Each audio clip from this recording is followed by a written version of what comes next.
जय हिंद दोस्तों, स्वागत है आप सभी लोगों का आज फिर से एक नए वीडियो में।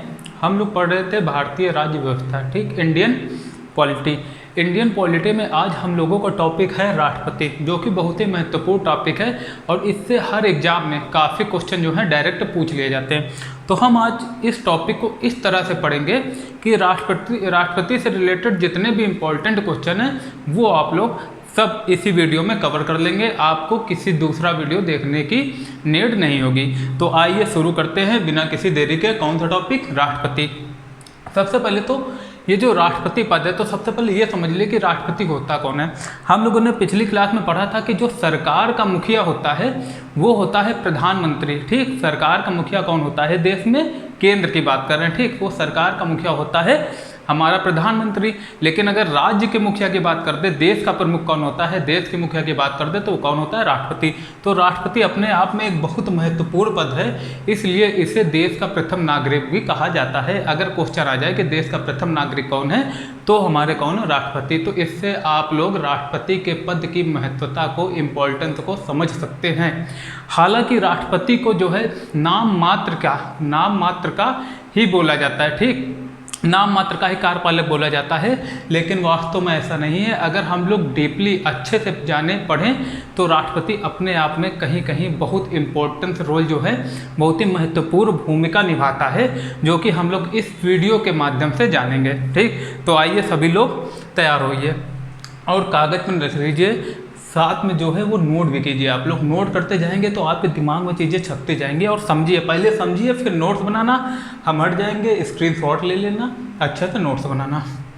देखिए, सबसे पहले बात तो यही करेंगे कि जो ये राष्ट्रपति का पद है वो कहाँ से लिया गया, ठीक। राष्ट्रपति का पद तो एक तो आर्टिकल हमारा 52 है। अभी हम लोग सारे आर्टिकल कवर करेंगे, ट्रिक से, ठीक। लेकिन पहले हम लोग जो मेन चीज़ें हैं वो जान लेते हैं राष्ट्रपति के बारे में, जिससे कोई कन्फ्यूजन ना हो हमें एग्जाम में।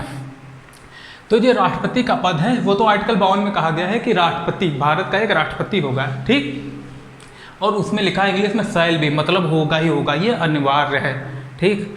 तो पहला हमारा जो क्वेश्चन आता है वो यही बन जाता है डायरेक्ट एग्जाम में कि राष्ट्रपति का, देखिए इसमें कन्फ्यूजन बहुत होगा। तो सारे कन्फ्यूजन, मेरे पढ़ाने का मकसद यही है कि आप लोगों को किसी भी प्रकार का कोई कन्फ्यूजन ना रह जाए। तो पहला तो क्वेश्चन यही बनता है कि राष्ट्रपति का पद कहाँ से लिया गया है। तो दोस्तों, राष्ट्रपति का जो पद है वो यूएसए से लिया गया है, यूनाइटेड स्टेट ऑफ अमेरिका, मतलब कि संयुक्त राज्य अमेरिका से राष्ट्रपति का पद लिया गया है। और यूएसए से ही एक चीज़ और ली गई है, हमारी कौन सी? निर्वाचन। जो राष्ट्रपति का निर्वाचन है वो भी यूएसए से लिया गया है। लेकिन अब यहीं पर कन्फ्यूजन होगी, अगर निर्वाचन पूछे तो वो यूएसए से लिया गया है, लेकिन अगर क्वेश्चन पूछ दे कि निर्वाचन की जो प्रक्रिया है, ये विधि है, वो कहाँ से लिया गया है, तो दोस्तों याद रखना, निर्वाचन की जो प्रक्रिया है वो आयरलैंड से हमारा लिया गया है। और आयरलैंड से एक चीज़ और ली गई है, जो राष्ट्रपति राज्यसभा में 12 सदस्य मनोनीत करते हैं, वो भी कहाँ से लिया गया है? वो भी आयरलैंड से लिया गया है, ठीक। तो इतना आप लोग अच्छे से याद रखना। अब चलते हैं नेक्स्ट ये है कि जो बेसिक से क्वेश्चन है वो देख लेते हैं, जो आपके एग्जाम में बन सकते हैं, ठीक, जिसमें कोई भी क्वेश्चन छूटे ना। पहला तो क्वेश्चन यही बन जाएगा कि पहले जो राष्ट्रपति थे हमारे देश के, जो फर्स्ट प्रेसिडेंट थे, पहले राष्ट्रपति थे, वो कौन थे? तो जो पहले राष्ट्रपति थे वो कौन थे? हमारे राजेंद्र प्रसाद। लेकिन अगर पूछ दे पहले भारतीय गवर्नर जनरल कौन थे, तो वो कौन थे? वो हमारे राजगोपालाचारी जी थे, ठीक, राजगोपालाचारी जी। अब देखिए, अब जो एक क्वेश्चन पूछ देंगे कि कार्यकाल के दौरान ऐसे पहले राष्ट्रपति कौन थे जिनकी मृत्यु हुई, जिनके कार्यकाल के दौरान ही मृत्यु हो गई, तो दोस्तों वो अगर आंसर आ जाए तो लिख देना जाकिर हुसैन। लेकिन एक और भी राष्ट्रपति थे जिनके कार्यकाल के दौरान मृत्यु हुई, फट तो थे जाकिर हुसैन, लेकिन जो सेकंड थे वो कौन थे? वो हमारे फखरुद्दीन अली अहमद जी थे, ठीक। इतना आप लोग याद रखना। अब पहला है कि जो एक और आ जाता है राष्ट्रपति से रिलेटेड क्वेश्चन कि पहले एससी राष्ट्रपति कौन थे, मतलब कि पहले जो थे वो एससी शेड्यूल कास्ट से संबंध रखने वाले राष्ट्रपति कौन थे? तो दोस्तों वो कौन थे? डॉक्टर KR नारायण, ठीक। अच्छे से समझ में आ गया होगा आप लोगों को। अब अगर पूछ दें, इसमें लिखा नहीं, देखिए बेसिक सा क्वेश्चन है, ठीक, आप लोग याद रखना या नोट कर लीजिए। एक और है कि भारत की प्रथम महिला राष्ट्रपति अगर पूछ दे तो वो कौन है? हमारी प्रतिभा पाटिल जी। लेकिन अगर पूछ दे पहली ST, ठीक, अनुसूचित जनजाति से रिलेटेड जो संबंध रखने वाली हमारी राष्ट्रपति, पहली महिला राष्ट्रपति कौन है, वो कौन है, हमारी द्रौपदी मुर्मू जी, जो कि प्रेजेंट टाइम में हमारे इंडिया की राष्ट्रपति हैं। ठीक, इन्हें महामहिम भी कहा जाता है, देश का प्रथम नागरिक भी कहा जाता है ना, सब कुछ जो मतलब बहुत ही एक महत्वपूर्ण पद है ये। इतना आप लोगों को समझ में आ गया। अब हम लोग राष्ट्रपति के निर्वाचन, अच्छा हाँ एक चीज़ और याद रखना, अगर क्वेश्चन आ जाए कि राष्ट्रपति की नियुक्ति कौन कराता है, देखिए 2-3 जो चीज़ें हैं उसमें कन्फ्यूजन हो सकती है, तो आप लोगों को यहाँ पर पूरा क्लियर करना है और लिख लेना है अपने नोट्स में, जो भी आप बना रहे हो उसमें लिख लेना ये चीज़ें एक पास, ये जो चीज़ें हैं एक पास लिख लेना आप लोग, जिसमें कि कोई कन्फ्यूजन ना हो। ठीक, पढ़ना अच्छे से है, जिसमें कि जो है नौकरी जो है आसानी से मिल जाए। ठीक, बहुत ज़्यादा मेहनत किए बिना। नियुक्ति जो है वो करता है सुप्रीम कोर्ट का मुख्य न्यायाधीश। याद रखना, सुप्रीम कोर्ट का जो मुख्य न्यायाधीश है वो राष्ट्रपति की नियुक्ति करता है, लेकिन अगर मुख्य न्यायाधीश की नियुक्ति कौन करता है ये पूछ दे तो वो भी राष्ट्रपति, दोनों ही एक दूसरे के करते हैं। लेकिन अगर क्वेश्चन आ जाए कि अगर सुप्रीम कोर्ट के मुख्य न्यायाधीश अगर मतलब कि है नहीं, ठीक, अगर अपने उसमें नहीं है, ठीक, ऑफिस में या उसमें या छुट्टी पर हैं, तो इनकी जो नियुक्ति है वो कौन करेगा, तो जो वरिष्ठतम न्यायाधीश होंगे, जो सबसे जिनकी एज सबसे ज़्यादा होगी, वो जो सुप्रीम कोर्ट के न्यायाधीश है वो राष्ट्रपति की नियुक्ति करेंगे। अब अगर पूछ देगा त्यागपत्र की, देखो नियुक्ति तो कौन करते हैं, वो मुख्य न्यायाधीश, लेकिन जो त्यागपत्र है वो राष्ट्रपति किसे देते हैं, वो उपराष्ट्रपति को। ठीक, ये याद रखना, त्यागपत्र किसे देते हैं, उपराष्ट्रपति को। ठीक, अब अगर क्वेश्चन आ जाए, देखिए वो हम लोग उपराष्ट्रपति में पढ़ लेंगे, उपराष्ट्रपति किसको देता है त्यागपत्र, तो वो राष्ट्रपति को देते हैं, दोनों ही एक दूसरे को देते हैं। देखिए नियुक्ति भी दोनों एक दूसरे की करते हैं और जो त्यागपत्र है वो भी दोनों एक दूसरे को देते हैं। इतना आपको अच्छे से समझ में आ गया होगा। अब देखिए हम थोड़ा निर्वाचन से संबंधित ये पूछ लेते क्वेश्चन। ठीक, क्वेश्चन ये पूछ लेते हैं निर्वाचन से संबंधित, जो कि बहुत जरूरी है। सबसे पहले तो देखिए हम लोगों ने इनका जो निर्वाचन है राष्ट्रपति का वो कैसा होता है, वो होता है अप्रत्यक्ष। ठीक, अगर क्वेश्चन आ जाए प्रत्यक्ष होता है कि अप्रत्यक्ष, तो आप लोग याद रखना जो राष्ट्रपति का निर्वाचन होता है अप्रत्यक्ष और अनुपातिक प्रतिनिधित्व प्रणाली, एकल संक्रमणीय मत और गुप्त मतदान के द्वारा। ठीक, अनुपातिक प्रतिनिधित्व प्रणाली, एकल संक्रमणीय मत व गुप्त मतदान के द्वारा। हालांकि वर्ल्ड में थोड़ा सा कन्फ्यूजन होगी, आप लोगों को कन्फ्यूजन होगी, है ना, जो कि कन्फ्यूजन जायज़ भी है, जो हम लोग आगे समझेंगे। ठीक, जो हमारा संविधान सभा के लोग थे उनमें भी कन्फ्यूजन बनी थी कि खाली जो वो चुनाव है एक का हो रहा है, तो ये अनुपातिक प्रतिनिधित्व जो है ये क्यों है, एकल संक्रमणीय मत, ये मतलब कि जो शब्द है वो चुनाव से थोड़ा तालमेल नहीं रखता है, वो हम लोग आगे समझेंगे।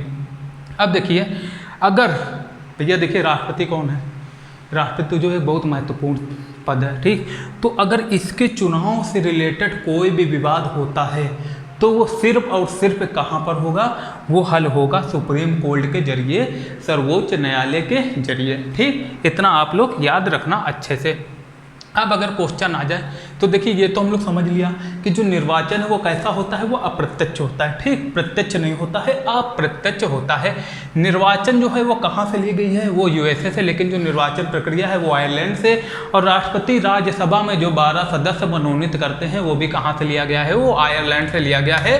वो भी आप लोग याद रख लेना, राज्यसभा के 12 सदस्य जो मनोनीत करता है। ठीक, ये याद रखना।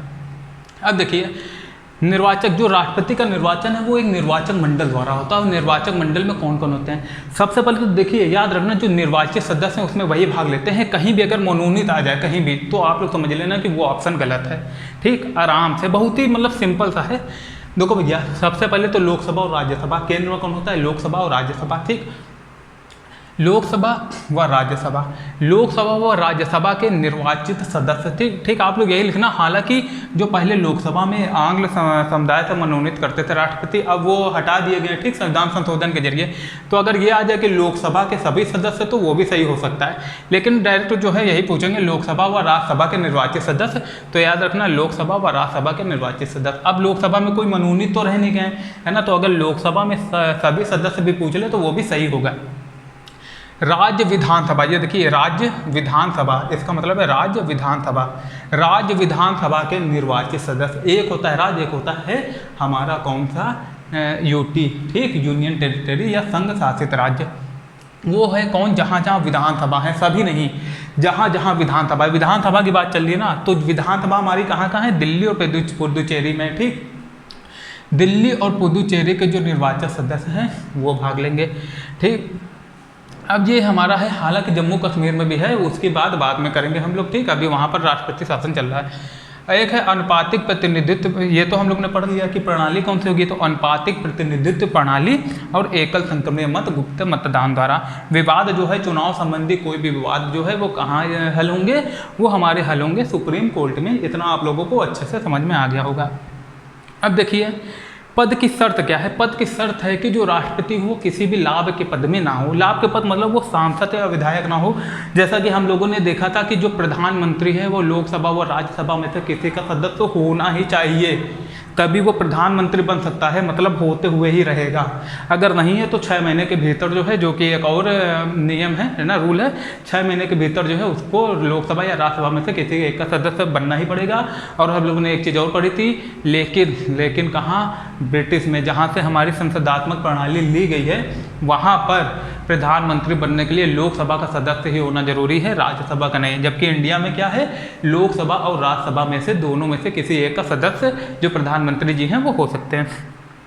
ये भी हम लोग ने पढ़ लिया कि त्याग पत्र जो है वो उपराष्ट्रपति को देते हैं, कौन, राष्ट्रपति, और उपराष्ट्रपति किसे देते हैं, राष्ट्रपति को। लेकिन नियुक्ति अगर पूछ दे, देखिए बार बार कह रहे हैं, इसमें कन्फ्यूजन होती है तभी हम इतना कर रहे हैं। ठीक, अभी आप लोग तो पढ़ लोगे लेकिन बाद में कन्फ्यूजन होगी, इसलिए इसे एक जगह नोट कर लो, हाईलाइट कर लो। ठीक, ये क्वेश्चन आता जरूर है, कन्फ्यूजन वाले क्वेश्चन जरूर एग्जामिनर देता है। ठीक, और अभी हम लोग का देखिए बिहार एसआई वाला जो फार्म आए हैं, ठीक, और यूपी पीएससी आरओ आ गए हैं। ठीक, उसके हिसाब से हम लोग पढ़ रहे हैं कि जिसमें से कि जो यूपी पीएससी का जो लेवल है ना वो भी यहाँ पर जो है कवर हो जाए, कोई भी क्वेश्चन आप लोगों के छोटे ना।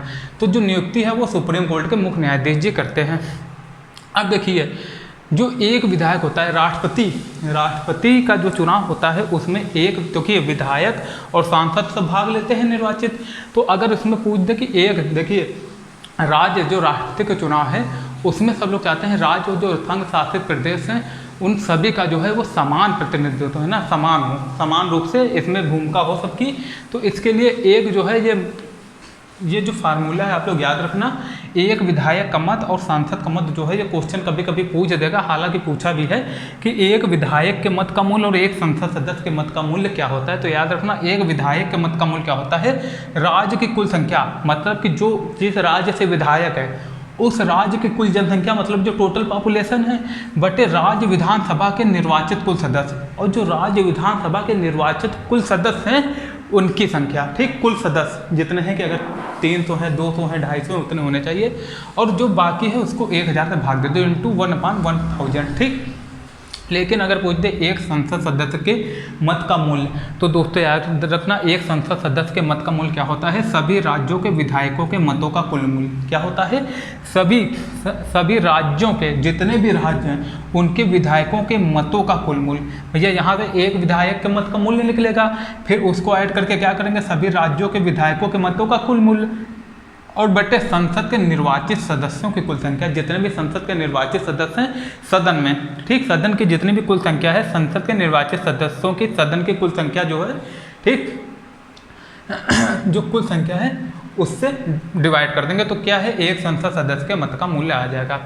अब देखिए पद की अर्हता भी हम लोग देख लेते हैं यहाँ पर कि राष्ट्रपति के पद की अर्हता या योग्यता क्या होनी चाहिए। सबसे पहले तो वो इंडियन सिटीजन होना चाहिए, वो भारत का नागरिक होना चाहिए। दूसरा अगर पूछ देते हैं कि जो राष्ट्रपति की आयु है वो कितनी होनी चाहिए, मिनिमम 35 वर्ष होनी चाहिए। ठीक, 35 वर्ष होनी चाहिए। वो लोकसभा का सदस्य निर्वाचित होने के योग्य होना चाहिए, मतलब उतना योग्य होना चाहिए कि वो लोकसभा के सदस्य के निर्वाचन के लिए योग्य हो। तीसरा है 50 प्रस्तावक व अनुमोदक होने चाहिए। हालांकि पहले ये कम थे, ठीक, लेकिन बाद में इसको बढ़ा दिया गया, जिसमें जो है इसमें जो है गंभीर लोग ही भाग ले पाएँ। इसलिए 50 प्रस्तावक व 50 अनुमोदक जो है, राष्ट्रपति को जो भी राष्ट्रपति के निर्वाचन है तो चुनाव लड़ा है उसको पहले 50, उसके लिए पहले चुनाव लड़ने से पहले 50 प्रस्तावक व 50 अनुमोदक होने चाहिए, और प्लस 15,000 रुपये RBI में जमा करने होंगे जमानत राशि। लेकिन देखिए ये क्वेश्चन बहुत बार पूछा गया है, राष्ट्रपति के चुनाव के लिए जो जमानत राशि है वो कितनी जमा करनी पड़ती है और किस बैंक में, तो याद रखना RBI में जमा करनी पड़ती है। और कितनी है जमानत राशि, वो है 15,000 रुपये जमा करनी पड़ती है। ठीक, अब जो है कि ये जो जमानत राशि है वो कब जब्त हो जाए। आप लोगों ने सुना होगा बहुत से लोगों के चुनाव में कि इनकी तो जमानत जब्त हो गई।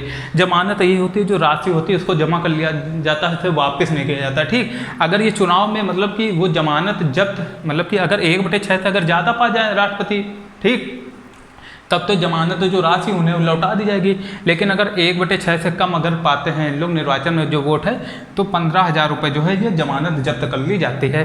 ठीक, याद रखना 1/6 जो है उससे अगर कम अगर ये लोग पाएंगे तो जमानत जब्त हो जाएगी।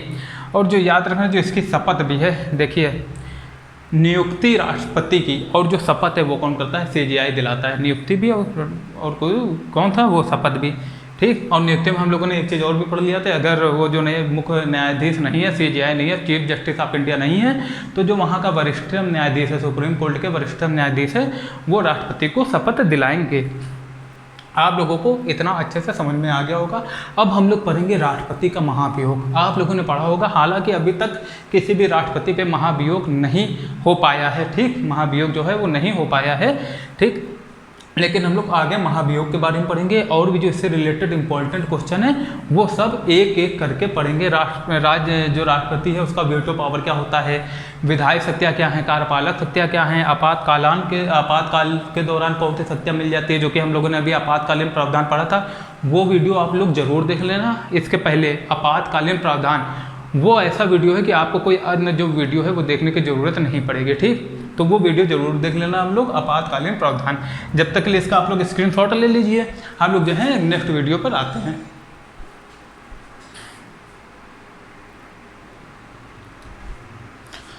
अब दोस्तों हम लोग आगे के टॉपिक पे चर्चा करते हैं। ठीक, आगे जो राष्ट्रपति से रिलेटेड इंपॉर्टेंट क्वेश्चन बन सकते हैं उस पर। तो हम लोगों ने बात की थी कि अब हम लोग महाभियोग पर बात करेंगे। किस पे, इम्पीचमेंट के बारे में, जो राष्ट्रपति के ऊपर चलाया जाता है महाभियोग। तो सबसे पहले तो यही क्वेश्चन आ जाता है हर एग्जाम में, ज़्यादातर वनडे एग्जाम में पूछ लिया जाता है कि जो ये महाभियोग की प्रक्रिया है संविधान में किस आर्टिकल के तहत है। ठीक, जो राष्ट्रपति पे चलाया जाता है। तो दोस्तों इसका आंसर होगा आर्टिकल 61 या आर्टिकल 61। आर्टिकल 61 के तहत राष्ट्रपति पर महाभियोग चलाया जा सकता है। अब महाभियोग चलाने के लिए देखिए कुछ जैसे UPPSC टाइप के एग्जाम है, ठीक है ना, और भी एग्जाम है UPSC, इसमें जो है थोड़ा डीप में जाकर पूछ लेते हैं। ठीक, अभी जैसे RO में पूछ सकते हैं कि महाभियोग से रिलेटेड कुछ प्रक्रिया होती है, उस पर जो है हम लोग फोकस कर लेते हैं, जिसमें कि अगर इससे कोई भी रिलेटेड क्वेश्चन आ जाए इसके अगल बगल इर्द गिर्द, तो उसमें भी हम लोग फंसे ना अच्छे से कर दें। तो सबसे पहले तो यही पूछ देगा कि महाभियोग है वो कैसी प्रक्रिया है। ये एक अर्ध न्यायिक प्रक्रिया है। कैसी प्रक्रिया है, या एक अर्ध न्यायिक प्रक्रिया है। फिर अगर पूछ देंगे क्या कि संसद के मतलब कि जो महाभियोग है वो कहाँ लाया जा सकता है, लोकसभा में या राज्यसभा में, या कैसे मतलब कैसे लाया जा सकता है। तो याद रखना संसद के 2 सदन, लोकसभा राज्यसभा। राज्यसभा जो है वो उच्च सदन है और लोकसभा जो है वो निम्न सदन। देखिए ये भी याद रखना, जो राज्यसभा है वो उच्च सदन है, और अगर निम्न सदन पूछ ले किसे कहते हैं तो निम्न सदन है हमारा लोकसभा। तो जो ये इम्पीचमेंट की प्रक्रिया है महाभियोग की, वो संसद के किसी भी सदन में लाई जा सकती है, मतलब लोकसभा या राज्यसभा में से किसी में भी। लेकिन उसके बाद देखिए क्या होता है, जिस सदन में मतलब जिस सदन में ये आरोप लगाए जाते हैं उसके 1/4 सदस्य के हस्ताक्षर होने जरूरी हैं उन आरोपों पे। किसमें, उन आरोपों पे। मान लीजिए कि अगर 300 लोग हैं तो उसमें से 150 लोगों के साइन होने जरूरी है। फिर राष्ट्रपति को जो है वो 14 दिन का नोटिस दिया जाता है। सबसे पहले तो जिस सदन में लोकसभा या राज्यसभा में ये आरोप लगाया जाता है महाभियोग वाला, तो उस पर तो 1/4 सदस्य के हस्ताक्षर होने चाहिए। ठीक, हस्ताक्षर होने के बाद उसके बाद जो है वो 14 दिन का नोटिस देना जरूरी है, या महाभियोग प्रक्रिया लगाने से पूर्व। ठीक, उसके बाद ये जो सदन है जहाँ पर ये साइन किए जाते हैं, ठीक, जिस सदन पर मतलब ये प्रक्रिया शुरू की जाती है वहाँ के 2/3 सदस्य से इसको पारित कराना अनिवार्य है। मतलब कि विशेष बहुमत से 2/3 सदस्यों के बहुमत से इसको पारित करवाना अनिवार्य है। जब ये एक सदन से मतलब लोकसभा या राज्यसभा जहाँ पर ये आरोप लगाए जाते हैं, ये महाभियोग का आरोप लगाया जाता है, वहाँ से 2/3 बहुमत से इसको पास होना, पारित कराना जरूरी है। जब वहाँ से पारित कराया जाता है तब इसे दूसरे सदन में भेजा जाता है। ठीक, और फिर उस सदन में इन आरोपों की जांच की जाती है कि ये आरोप कैसे हैं, सही है कि गलत है। फिर वहाँ पर क्या होता है, वहाँ पर भी 2/3 बहुमत से इसे पारित कराया जाता है, पास कराया जाता है। लेकिन वहाँ पर राष्ट्रपति को उपस्थित रहने का अधिकार है, और जो है इस महाभियोग के लिए महाभियोग के अपोज में जो है अपनी प्रक्रिया देने का अधिकार है, या कुछ भी मतलब कि खुद को निर्दोष साबित करने का या इसको गलत साबित करने का उसे अधिकार है। लेकिन अगर ये 2/3 बहुमत से ये पारित हो जाता है दूसरे भी सदन में, तो फिर राष्ट्रपति उस दिन से ही अपने पद से हट जाएगा। याद रखना, महाभियोग जो है उस पद से हट जाएगा। हालांकि अब ये पूछ देंगे कि जो ये एक तो ये महाभियोग के द्वारा हटाया जाता है, ये आर्टिकल 61 तहत के तहत आता है, ठीक। लेकिन पूछ देंगे और जो है राष्ट्रपति को किस किस तहत पदमुक्त किया जा सकता है या राष्ट्रपति अपने पद से हटते हैं। तो सबसे पहले तो उनका कार्यकाल जो है, राष्ट्रपति का कार्यकाल 5 वर्ष होता है।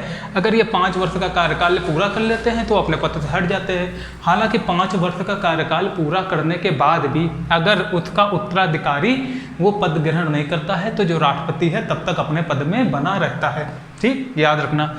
तभी जो है 5 वर्ष पूर्ण होने से पहले ही राष्ट्रपति का चुनाव करा लिया जाता है, ठीक, सामान्यता। दूसरा है कि अगर राष्ट्रपति त्यागपत्र दे दे, अगर राष्ट्रपति खुद त्यागपत्र दे दे, ठीक, तो जो है वो अपने पद से हट जाएगा। फिर तीसरा जो कि हम लोगों ने अभी पढ़ा था, महाभियोग। याद रखना, महाभियोग जो है वो संसद के किसी भी सदन में लाया जा सकता है, राज्यसभा या लोकसभा, ठीक।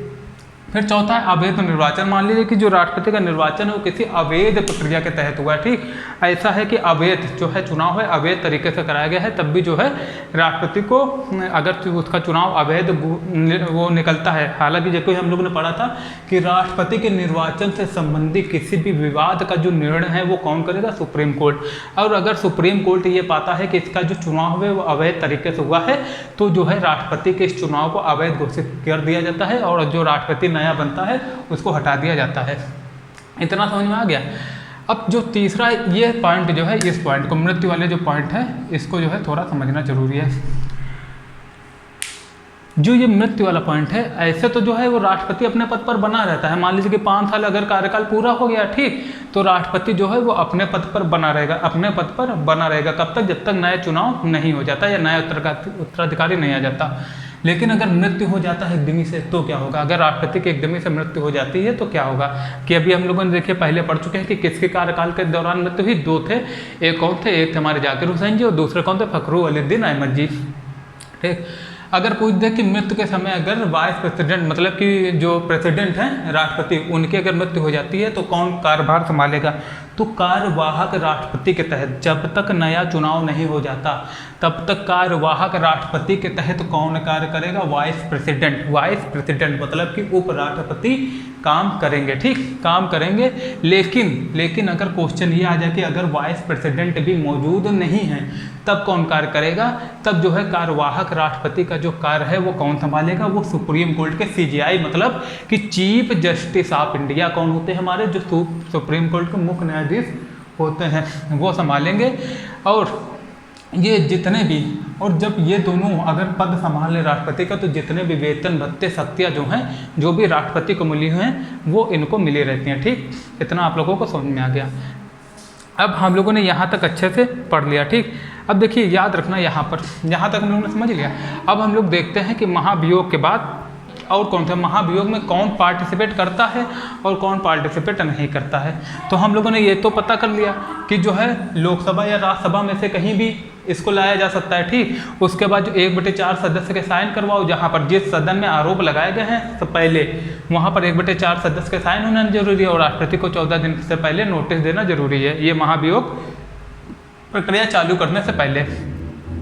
लेकिन ये जो 2/3 बहुमत इसमें कौन कौन आते हैं? हालांकि ये जो 2/3 बहुमत है तो राज्यसभा और लोकसभा से, ठीक, लोकसभा से ही लिए जाएंगे। ठीक, राज्यसभा और लोकसभा। लेकिन जो हम लोगों ने पढ़ा था क्या, हम लोगों ने एक चीज़ और पढ़ी थी, राष्ट्रपति के निर्वाचन में लोकसभा और राज्यसभा के निर्वाचित सदस्य भाग लेते हैं तथा राज्यसभा मतलब कि जो राज्य की विधानसभा और यूटी, राज्य की विधानसभा और जो यूटी हैं वो भी जो है उनके निर्वाचित सदस्य भी भाग लेते हैं, जो भाग हैं वो लेते हैं। क्या वो इनमें लेंगे? तो याद रखना जो राष्ट्रपति का निर्वाचन था, निर्वाचन के समय राष्ट्रपति के निर्वाचन के समय जो कौन थे? राज्यसभा और लोकसभा के सिर्फ निर्वाचित सदस्य भाग लेते थे। हालांकि अब लोकसभा में मनोनीत सदस्य नहीं है, लेकिन राज्यसभा में 12 होते हैं जो राष्ट्रपति मनोनीत करता है। तो जो इम्पीचमेंट महाभियोग की प्रक्रिया में वो जो मनोनीत सदस्य हैं वो भी भाग लेंगे। कहाँ के? राज्यसभा के, मतलब कि दोनों सदन के अगर हैं तो। ठीक, दोनों सदस्य के मनोनीत सदस्य भाग लेंगे। और जबकि हम लोगों ने निर्वाचन में क्या पढ़ा था कि उसमें जो है सिर्फ राष्ट्रपति की निर्वाचन के समय खाली लोकसभा और राज्यसभा के निर्वाचित सदस्य, मतलब उसमें हमने पहले बता दिया कि सिर्फ निर्वाचित लेंगे, मनोनीत कहीं नहीं। और फिर राज्य विधानसभा और यूटी के भी, यूटी में कौन कौन, दिल्ली और पुदुचेरी की विधानसभा के निर्वाचित सदस्य भाग लेंगे और राज्य विधानसभा के निर्वाचित सदस्य। इसमें एक लोग ऐड हो जाएंगे और 2 लोग हट जाएंगे। कौन, राज्य विधानसभा और यूटी के जो निर्वाचित सदस्य थे वो हट जाएंगे, और जो मनोनीत सदस्य कौन है, संसद के जो मनोनीत सदस्य हैं वो इसमें भाग लेते हैं, पार्टिसिपेट करते हैं, और ये पार्टिसिपेट नहीं करते। इतना समझ गया, इतना समझ में आ गया। ठीक, अब देखते हैं हम लोग जो राष्ट्रपति की शक्तियां हैं वो कौन कौन सी हैं। ठीक, देखिए कोई भी क्वेश्चन पूछ सकता है एग्जाम, और हम लोग यूपीपीएससी, आरओ और जो बिहार एसआई ये सब टारगेट करके चल रहे हैं। ये क्लास आपके हर एग्जाम के लिए, यहाँ तक कि यूपीएससी के लिए भी बहुत ही रिलेवेंट साबित होगी। ठीक, बहुत ही रिलेवेंट चीज़ें हम लोग बता रहे हैं, बहुत ही जो है उपयोगी साबित होगी। अब विधायी, कार्यकारी और मतलब विधायी शक्तियाँ, कार्यकारी शक्तियाँ, ठीक, और कौन सी शक्ति है, और जो है ये कार्यकाली, ये वाली शक्ति हैं, कौन सी, विधायी शक्तियाँ है ना, ये भी विधायी शक्तियाँ हैं। अब देखिए इसमें हम लोग इसमें पढ़ लेते हैं कौन कौन सी शक्तियाँ जो है राष्ट्रपति को मिली गई हैं। अभी हम लोग इसमें एक चीज़ और लिख लेते हैं, जो 2 शक्तियाँ रह गई हैं।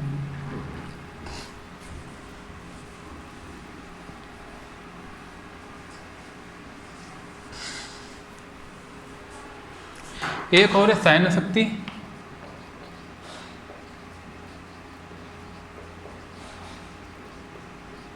न्यायिक शक्ति,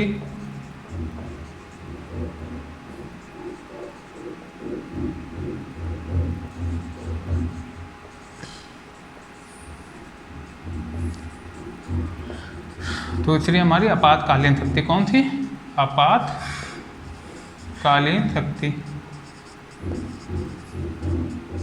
तो याद रखना सैन्य शक्ति कौन है, जो हमारा राष्ट्रपति है वो तीनों सेनाओं का सर्वोच्च सेनापति होगा। कौन, तीनों सेनाओं का कौन होगा, सर्वोच्च सेनापति कौन होता है, राष्ट्रपति। क्वेश्चन आ जाता है, आप लोग याद रखना। दूसरा पूछ देंगे कि जितने भी तीनों सेनाएं हैं और जितने भी हमारी पैरामिलिट्री फोर्सेज हैं, सीआरपीएफ, सीआईएसएफ, इन लोग का जो हेड होता है, हेड उनकी नियुक्ति कौन करता है, सभी सेनाओं के हेड की नियुक्ति कौन करता है, वो कौन करता है, प्रेसिडेंट, मतलब कि राष्ट्रपति करते हैं। ठीक, न्यायिक शक्तियों में क्या क्या आ जाता है, न्यायिक शक्तियों में आ जाता है जैसे कि सुप्रीम कोर्ट और जितने भी जज हैं, ठीक, सुप्रीम कोर्ट व हाई कोर्ट के जज की नियुक्ति। ठीक,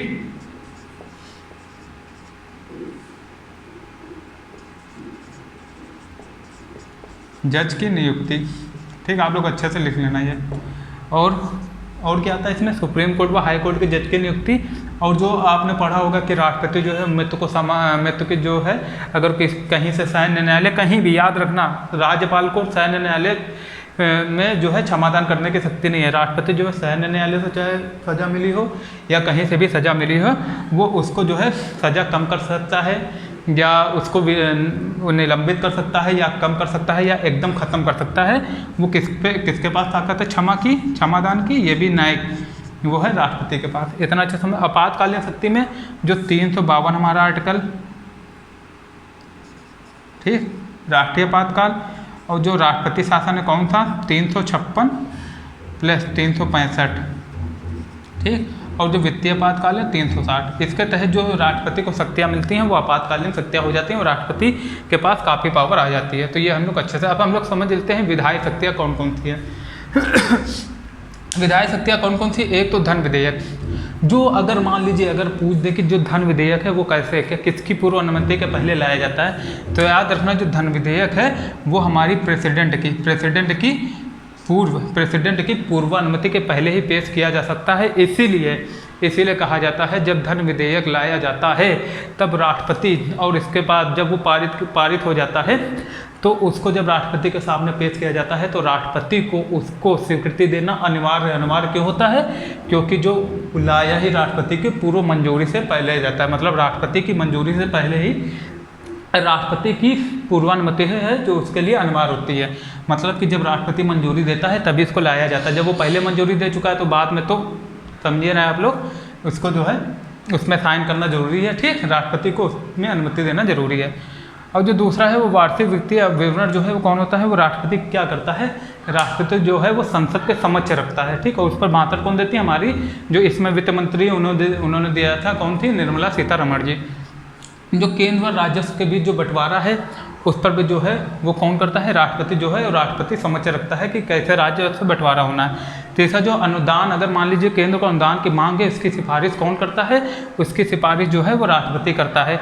आकस्मिक निधि से अगर कुछ भी निकालना हो, ठीक, आकस्मिक निधि से किसी अदृश्य खर्चे के लिए अगर कुछ निकालना हो तो भी राष्ट्रपति जो है उसके लिए अनुमति देता है। ये इतना समझ में आ गया। अब आता है हमारा कार्यकारी शक्तियाँ। देखिए हम लोग बहुत ही कम समय में अच्छे पढ़ रहे हैं क्योंकि हम लोग, हमारा जो मकसद है समय कम है, ठीक, आर के लिए भी और बिहार एसआई के लिए भी, इसलिए आप लोग जो है इसी को अच्छे से 2 बार पढ़ लेना, आपको रट जाएगा, ठीक। थोड़ा जल्दी हो रही क्लास, लेकिन उस पर आप लोग ध्यान मत देना, आप लोग जो है पूरा कंसंट्रेशन के साथ पढ़ना, जिसमें कि जल्दी से जल्दी आपका जो है सिलेबस कवर हो जाए पूरा। अब जो है कार्यकारी शक्तियाँ कौन कौन सी हैं, कार्यकारी शक्तियाँ हैं शासन संबंधी जो कार्य हैं वो किसके नाम पर होंगे, वो राष्ट्रपति के नाम पर किए जाएंगे, ठीक। याद रखना, हम लोगों ने क्या कहा था, ये नाम मात्र का कार्यपालिका होता है कौन, राष्ट्रपति जो है नाम मात्र के कार्यपालक जो शक्ति है वो इसके पास होती है। पीएम और मिनिस्टर की नियुक्ति जो कौन करते हैं, वो कौन करते हैं, राष्ट्रपति। हालांकि पीएम की नियुक्ति राष्ट्रपति करता है, लेकिन जो मंत्रिपरिषद है उसकी नियुक्ति राष्ट्रपति करता है, लेकिन किसकी सलाह से, प्राइम मिनिस्टर की सलाह से। उसके बाद जो अटॉर्नी जनरल वाले महान्यायवादी हैं, कैग है जो controller auditor general of India, मतलब कि महानियंत्रक लेखा परीक्षक जो हैं, सॉलिसिटर जनरल जो महाधिवक्ता हैं, ठीक, जो राज्यों में होते हैं, यूपीएससी के अध्यक्ष और जो यूपीएससी के सदस्य होते हैं उनकी भी नियुक्ति कौन करते हैं, राष्ट्रपति जी करते हैं। एससी व एसटी आयोग, अल्पसंख्यक आयोग और जो है इनकी जो आयोग के अध्यक्ष हैं उनकी नियुक्ति कौन करते हैं, राष्ट्रपति जी करते हैं। वित्त आयोग का जो है हर 5 साल में गठन कौन करते हैं, वो राष्ट्रपति जी करते हैं, ठीक। किसी भी एससी व एसटी क्षेत्र को, किसी भी क्षेत्र को एससी व एसटी क्षेत्र घोषित कौन करता है, वो राष्ट्रपति ही करते हैं। और फिर जो है जो संसद के समय जो विधायी शक्तियाँ हैं, ठीक, वो कौन कौन सी हैं, संसद की बैठक बुलाना व स्थगित करना, मतलब कि संसद की जो बैठक है उसको कौन बुलाता है, वो राष्ट्रपति को बुलाता है, और स्थगित कौन करता है, मतलब कुछ समय के लिए स्थगित कर देना, वो कौन करता है, वो भी राष्ट्रपति करते हैं। लोकसभा का विघटन कौन करता है, वो राष्ट्रपति करते हैं, जब प्रधानमंत्री ने कहता है अब लोकसभा का विघटन कर दो। तीसरा संयुक्त अधिवेशन कौन बुलाता है, जो ज्वाइंट सिटिंग होती है वो कौन बुलाता है। याद रखना, अगर ये इसमें देखिए कन्फ्यूजन हो जाएगा, इसीलिए हम पहले टोक देते हैं आपको। संयुक्त जो ज्वाइंट सेटिंग है, संसद की संयुक्त अधिवेशन की अध्यक्षता जो है, मतलब बुलाने को अगर क्वेश्चन आ जाए कि संसद के संयुक्त अधिवेशन का आह्वान या बुलाता कौन है, वो तो राष्ट्रपति, लेकिन अगर पूछ दे संसद के संयुक्त अधिवेशन की अध्यक्षता कौन करता है, तो भैया अध्यक्षता तो अध्यक्ष ही करेगा ना, तो वो लोकसभा जो स्पीकर है, लोकसभा जो अध्यक्ष है वो करेंगे, ठीक। और जो है हमारा नेक्स्ट पॉइंट है वो न्यू इलेक्शन व प्रतिवर्ष प्रथम सत्र का संबोधन। मान लीजिए कि जो लोकसभा है उसका विघटन हो गया, नए चुनाव हुई और नए लोकसभा का गठन हुआ, ठीक। उसमें जो पहला सत्र होगा लोकसभा का, उसका जो संबोधन है वो राष्ट्रपति करेंगे। और हर प्रतिवर्ष जो पहला सत्र बैठेगा प्रतिवर्ष, उसका भी संबोधन, मतलब न्यू इलेक्शन के समय जो पहला सत्र होगा उसका संबोधन, और प्रतिवर्ष जो पहला जो सत्र होगा उसका संबोधन कौन करेंगे, वो राष्ट्रपति करेंगे, ठीक। वो इनके पास ऐसी शक्तियाँ हैं। आप लोग इतना अच्छे से समझ गए हैं, आप लोग इसका स्क्रीनशॉट ले लीजिए, फिर हम लोग आगे देखते हैं नेक्स्ट जो भी है इसमें बचा हुआ है, ठीक।